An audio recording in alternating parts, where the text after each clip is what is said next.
बहुत साल पहले की बात है। राजगढ़ के जंगल में भूतों का वास था। जैसे कि हर तरह का भूत, चुड़ैल, डायन, ब्रह्मदैत्य साथ में रहते थे। यह भूतों के डर से कोई इंसान या प्राणी इधर का रास्ता भी नहीं पकड़ते थे। जंगल में आना तो बहुत दूर की बात। इसीलिए भूत, प्रेत, आत्माओं के जीवन में कोई दुख और चिंता नहीं थी। वो लोग खुशी खुशी अपनी जिंदगी गुजर रही थी। लेकिन वो लोग एक विषय में दुखी जरूर थे। हम लोग पूरे जीवन भर काली माँ के पूजा करते आए हैं। क्या एक बार भी हम दुर्गा माँ के पूजा नहीं कर सकते? कौन हमें दुर्गा पूजा में शामिल होने देंगे? सब हमसे डरते हैं।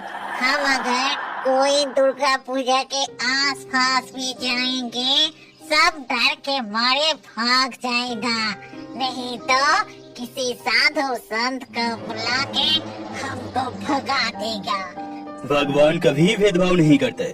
भेदभाव तो हम सब करते हैं। ठीक है, अगर कोई हमको उन लोगों के पूजा में शामिल होने का अनुमति नहीं देते तो ना सही, लेकिन हम लोग खुद इस राजगढ़ के जंगल में पूजा करेंगे। ये तो बहुत अच्छी बात है, लेकिन पूजा करेंगे कैसे? सब मिलके रात में कहीं से दुर्गा माँ की मूर्ति ले आने की योजना करते हैं। देखते देखते दिन बीतते गए और आखिरकार पूजा का समय आ गया।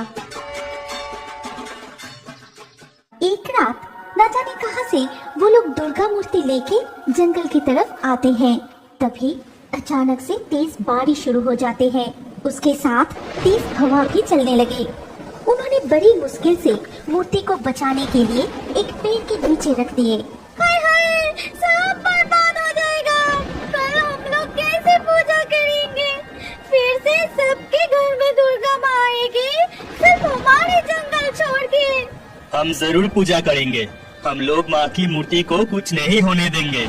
इतनी बारिश में दुर्गा माँ की मूर्ति को यहाँ से नहीं ले जा सकते, इसलिए हम कल आएंगे और यहाँ से मूर्ति ले जाएंगे। चलो अब। लेकिन कभी कभी जो हम सोचते हैं वैसा नहीं होता। वैसे ही उन लोगों के साथ भी हुआ। भारी बारिश के कारण रात के अंधेरे में मिट्टी की मूर्ति ना जाने कहां बह गए। अगले दिन सुबह सारे भूत मिलके वहां गए, लेकिन उन्हें माँ दुर्गा की मूर्ति नहीं दिखी। तभी हम बर्बाद हो गए। इस बार भी हमारी इच्छा पूरी नहीं होगी। क्या हम दुर्गा माँ की पूजा करने की लायक नहीं है? तभी एक औरत अपने 4 बच्चे के साथ वहाँ से गुजर रही थी। हम रास्ता भटक गए हैं, थोड़ी मदद मिल सकती है? मेरे छोटे बेटे को भूख भी लगा है और छोटी बेटी चल भी नहीं सकती। क्या हम लोग थोड़ी देर यहाँ विश्राम कर सकते हैं? और अगर कुछ भोजन के लिए मिल जाती तो मैं आप लोगों के आभार रहती। क्या आप लोग हमें देख पा रहे हैं? आप लोगों को डर नहीं लगा? हमसे तो सब लोग डरते हैं। डर किस बात का? आप लोगों ने इस जीवन को खुद नहीं चुना है। आपको किसी भी कर्मों की वजह से ये जीवन मिला है। कितनी अच्छी बात की आपने। आप बैठिए, हम आप लोगों के लिए कुछ खाने की इंतजाम करते हैं। आप बैठिए। हम लोग पूजा के लिए कुछ फलों का इंतजाम किए थे, लेकिन अब तो पूजा नहीं हो पाएगा। अगर ये सब फल से किसी का भूख मिट जाए तो उसी में ही हमारी खुशी है। क्यों? पूजा क्यों नहीं होगी? हमारे नसीब में शायद दुर्गा पूजा करना है ही नहीं। कल रात की तूफान में हमारी दुर्गा माँ की मूर्ति न जाने कहाँ बह गई। छोटे बच्चे ने तब तक वहाँ पे मौजूद फल और मोदक खाना शुरू कर दिए थे। देखिए, मुझे मालूम है आप लोगों का मन बहुत ही विचलित है। मन को शांत कीजिए। पूजा मन से किए जाते हैं। अगर मन में श्रद्धा हो, भक्ति हो तो भगवान जरूर आते हैं। आप लोग पूजा कीजिए, माँ को पूजा मिल जाएगी। अब मैं चलती हूँ। ये कह के वो औरत अपने 4 बच्चे को लेकर वहाँ से चली गई और पलक झपकते ही गायब भी हो गई। कहीं भी दिखाई नहीं दिया। पता नहीं वो कौन थी, लेकिन उनकी बातों से बहुत संतुष्टि मिल रही थी। उन्होंने बिल्कुल ठीक कहा है, पूजा मन से की जाती है। हम लोग पूजा करेंगे, जरूर करेंगे। ये कह के वो लोग दुर्गा माँ की पूजा शुरू किए। अष्टमी पूजा के संधिक्षण के वक्त देवी माँ जागृत होते हैं। तब कोई भी भक्ति से कुछ मांगे तो उसकी मांगे जरूर पूरी होती है। इस बार ठीक से आपकी पूजा नहीं कर पाए, तूफान सब कुछ बर्बाद कर दिया था। फिर भी हमारे पूजा करने की इच्छा को नष्ट नहीं कर पाए। आप आशीर्वाद कीजिए, अगले साल हम आपकी पूजा अच्छे से कर पाए। तभी अचानक वो औरत अपने 4 बच्चों के साथ सामने आते हैं। वो बहुत प्रसन्न लग रहे थे।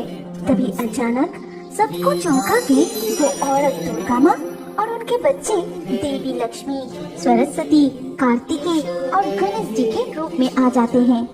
तुम लोगों ने मेरी बात मान के भक्ति से मेरी आराधना किए। मैं तुम लोगों की पूजा से बहुत संतुष्ट हूँ। तुम लोग सिर्फ मेरी आराधना ही नहीं, मुझे एक इंसान समझते हुए भी मेरी मदद किए। तुम लोगों की दिल बहुत बड़ी है, ऐसे ही रहना। देवी माँ के स्वरूप को देखकर सभी ने बहुत भक्ति से उन्हें प्रणाम किया। मैं तुम लोगों को आशीर्वाद देती हूँ कि तुम अब से मेरी काली रूप के साथ साथ दुर्गा रूप के भी पूजा कर सकोगे। मेरे सामने सभी वक्त समान है। ये कह के माँ दुर्गा वहाँ से अदृश्य हो गई। तब से हर साल राजगढ़ के जंगल में सारे भूत, चुड़ैल, डायन और ब्रह्मदैत्य मिलके बड़ी धूमधाम से दुर्गा माँ की पूजा करने लगे।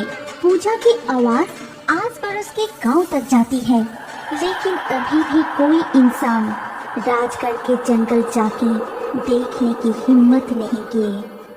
हमारी कहानी यहीं पर समाप्त होती है। अगर आपको ये कहानी अच्छी लगी हो तो इस वीडियो को लाइक करें और अभी और एक नए मजेदार कार्टून देखने के लिए स्क्रीन के ऊपर इस वीडियो को क्लिक कीजिए और हमारे इस चैनल को जल्दी से सब्सक्राइब कर लीजिए।